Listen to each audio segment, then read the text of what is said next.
Hey everyone, Kyle once again, and welcome back to another movie review. And getting into the Christmas spirit now. I'm reviewing some Christmas movies since we're getting closer. Since we're closer to Christmas now, so I have a few Christmas movies that I want to review, which I know I haven't uploaded, which I've movie review since a while though. But like I said, I already explained why before. And the lack of movie reviews because like I said, busy with work. It's just been wearing me out. So I need to be in the right mood for do reviews. So, but since we're close to Christmas, so now it's time for to review Christmas films. So I have a few I have lined up here that I want to review. But this was gonna be a short one because I've already talked about this film before, especially as a film that's been talked about so many times over the years. What more can it be said about this film? It's a classic. I say it's a classic. How many times it has been? So I'm just keeping it really short though. But you can check out my original review of it. But just especially it's also marks the 30th anniversary of this film since it came out back in 1990. So I just want to give a quick 30th anniversary revisit about it. So. Just maybe quickly talking about once again on the classic film Home Alone. Like I said, from 1990, 30th anniversary. 30 years later, is still a classic, a hilarious comedy.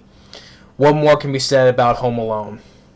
It still got one of the best comedies. Well, at the time, it was a huge mega hit. Made over 470 million worldwide. Over 280 some million domestically in the U.S. and huge massive hit. And at the time, it was the highest grossing comedy film of all time until 2011. That was overtaken by The Hangover Part 2, or The Hangover 2, which I have the first Hangover, but not the sequels. But yeah, the second film overtook this film, and at the time it was also the highest grossing Christmas film of all time until in 2018, that was taken by the animated How the Grinch Stole Christmas from 2018, the animated one. But yeah, still, it still goes as one of the biggest comedies, biggest Christmas films there is. So.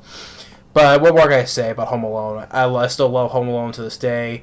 30 years later, it still laughs, and written and produced by John Hughes, directed by Chris Columbus. Chris Columbus, going to direct Mrs. Doubtfire, going to direct later going to direct Home Alone 2. Chris Columbus also directed the one and only. He helped produced on making The Goonies, and he directed the first two Harry Potter films. The Sorcerer's Stone and the Chamber of Secrets. And recently, he just came out on Netflix. He directed the sequel, The Christmas Chronicles 2, with Kurt Russell and Goldie Hawn. And of course, one of his most weaker films, which I did not like, that was Pixels from 2015 with Adam Sandler, Kevin James. Interesting idea though, but it became one of those typical comedies of Adam Sandler's I did not like. So yeah, that's one of Chris Columbus' weaker movies, and I wasn't really a big fan of Percy Jackson, the Lightning Thief. Really not really enough, but maybe I'll rewatch it again someday. Maybe I'll get a different view. But from what I remember, I wasn't a big fan of that though. But Chris Columbus, what will I say? Well, he did a great job with the film, and same thing with John Hughes written and producing as well. And more said about the cast, like I said, Macaulay Culkin. He was great as Kevin McAllister. Nowadays, he's pretty much. I don't know. It's 30 years later. I think he's still batshit insane now, but I don't know. But still, back then, Macaulay Culkin, back then he was a good childhood actor, from Home Alone 1 and 2. The Page Master I liked. The Good Son review that while during October month, really good psycho kid he was. I like the Good Son. This is the Page Master. Richie Rich I liked. Supporting role in My Girl. Even to the point where even in Uncle Buck with John Candy, also when John Hughes helped make, which there's a reason why they want to call it Culkin, because of Uncle Buck.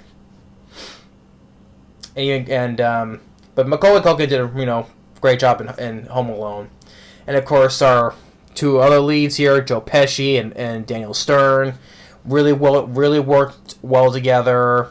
Love Joe Pesci and Daniel Stern in this as Harry and Marv, the burglars, the wet bandits. Originally, but like really quick, originally before Joe Pesci was going to give it to be either John Lovitz or Robert De Niro before giving it to Joe Pesci. And then before there was another guy named was it Daniel Roebuck, something before was going to replace Daniel Stern, but the guy didn't seem to have a chemistry with Joe Pesci, so they brought Daniel Stern back, which is for the better, because they're also part of the reason why this film worked as Harry and Marv, Joe Pesci and Daniel Stern. Love Joe Pesci and Daniel Stern. And as supporting characters, you have as the parents of Kevin, you have Catherine O'Hara and John Hurd, may rest in peace, as playing Kevin's dad. But as you show, I liked him more than regardless of him as the Home Alone dad. I see him more than just as the Home Alone dad. I liked him in films like Chud, which also starred Daniel Stern as well. And which is too bad. The Daniel Stern and John Hurd never had on screen together in neither Home Alone 1 or 2, because that would have been cool. Reunion with Chud. But I liked him in Chud, Cat People. I liked him in Cat People as well. I see him, of course, in some other films I also liked him in, but sad he's no longer with us. I miss John Hurd. May he rest in peace. But it shows this is more than just being the Home Alone dad. I say Catherine O'Hara as well. Robert Blossoms as the neighbor Marley, which Buzz was telling Kevin, the other guy, basically false story about how he killed his family and all that. Which Kevin was first originally scared of him, but it turns out he was actually just a nice guy. Robert Blossoms also he had a minor role in Steven Spielberg's Close Encounters of the Third Kind. Of course, he was starring in John Carpenter's / Stephen King's Christine. He was the guy who sold Keith Gordon, Cunningham, the Christine, telling John Stockwell, the character's like shitter, or telling him later is of course the car came back 2 weeks later. What do you mean? Yeah, and I think also he was also in The Quick and the Dead as well, the Western film with Sharon Stone and Gene Hackman. But Robert Blossoms, he's probably well known starring in this. The score by John Williams I always enjoyed growing up, which is even it was nominated for an Oscar as well for best score, especially the main theme.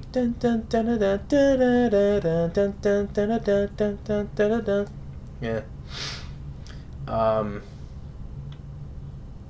And also never mentioned John Candy as well, which I miss John Candy dearly. See, a great actor. Seemed like a very extremely nice guy. I love John Candy. I really miss him a lot.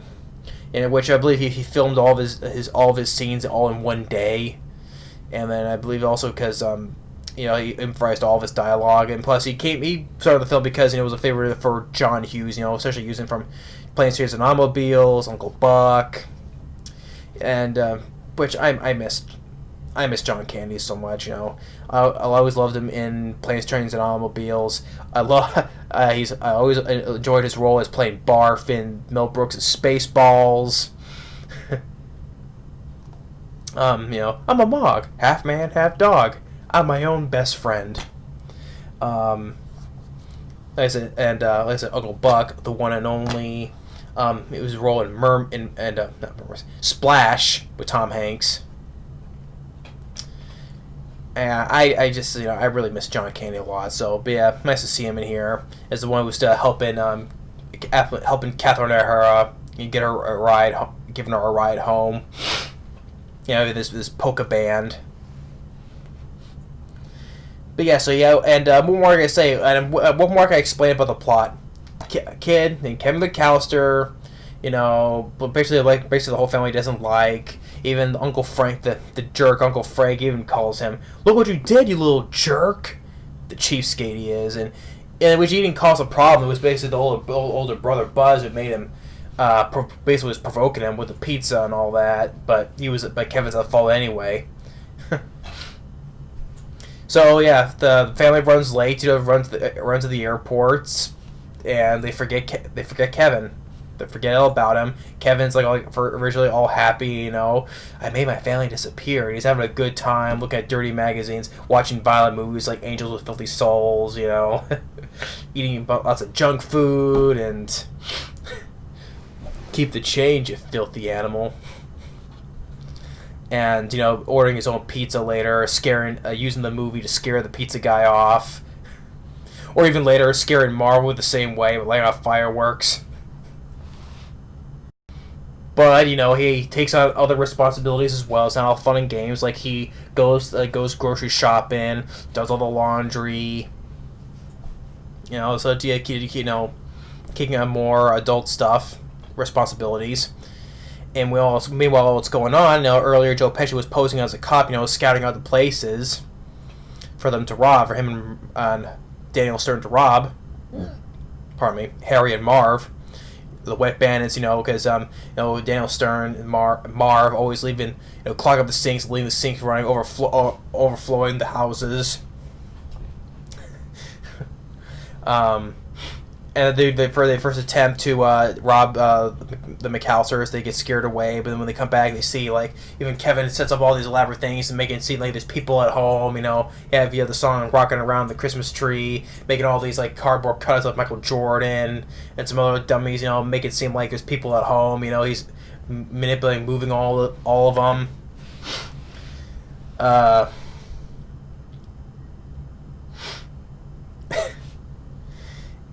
And later, you know, when they find out they're gonna go up to that house again.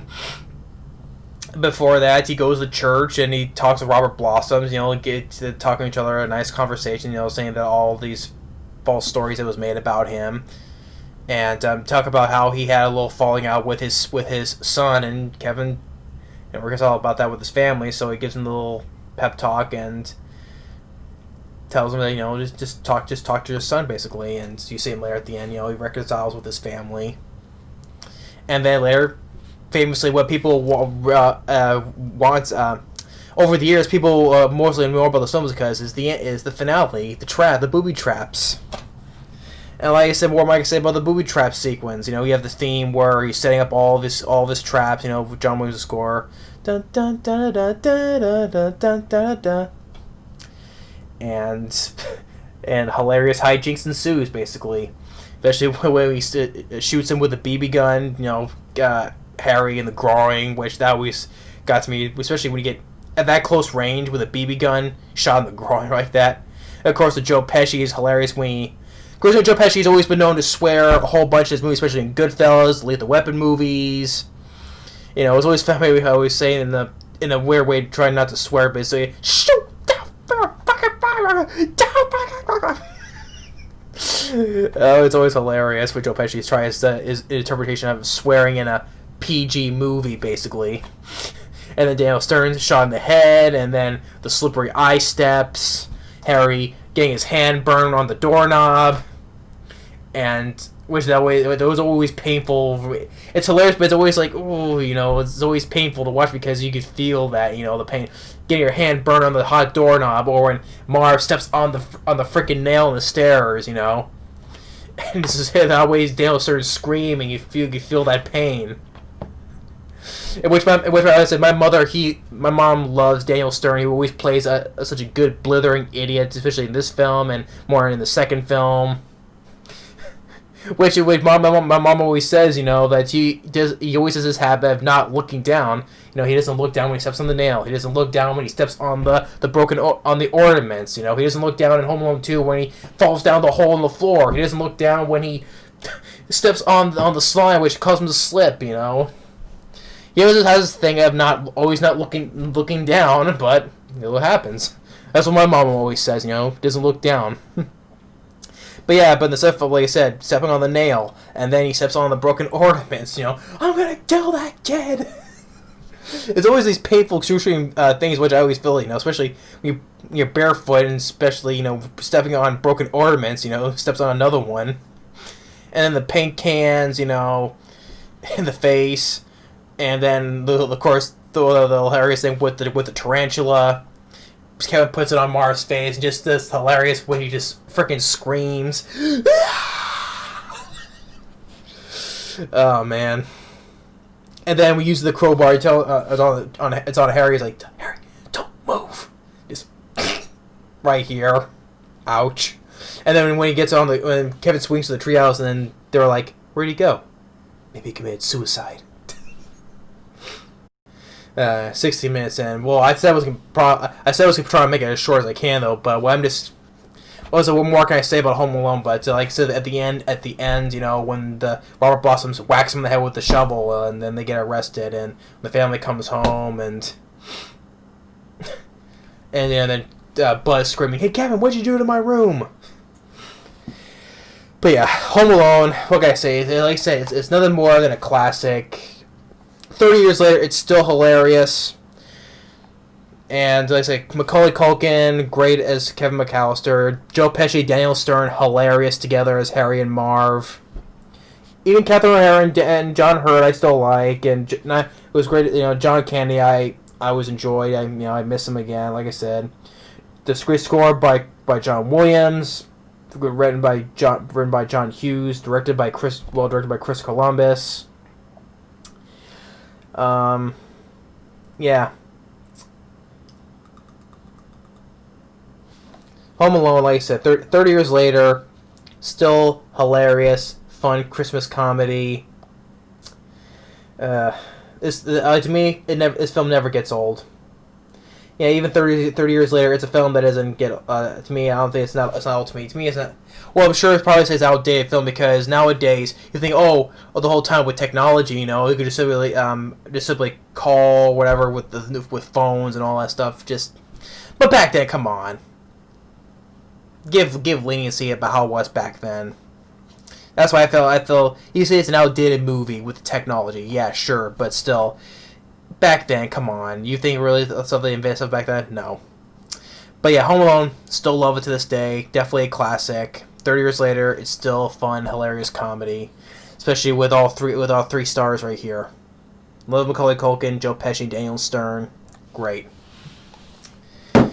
Yeah, so that's the 30th anniversary revisit review for Home Alone. Still give it a thumbs up.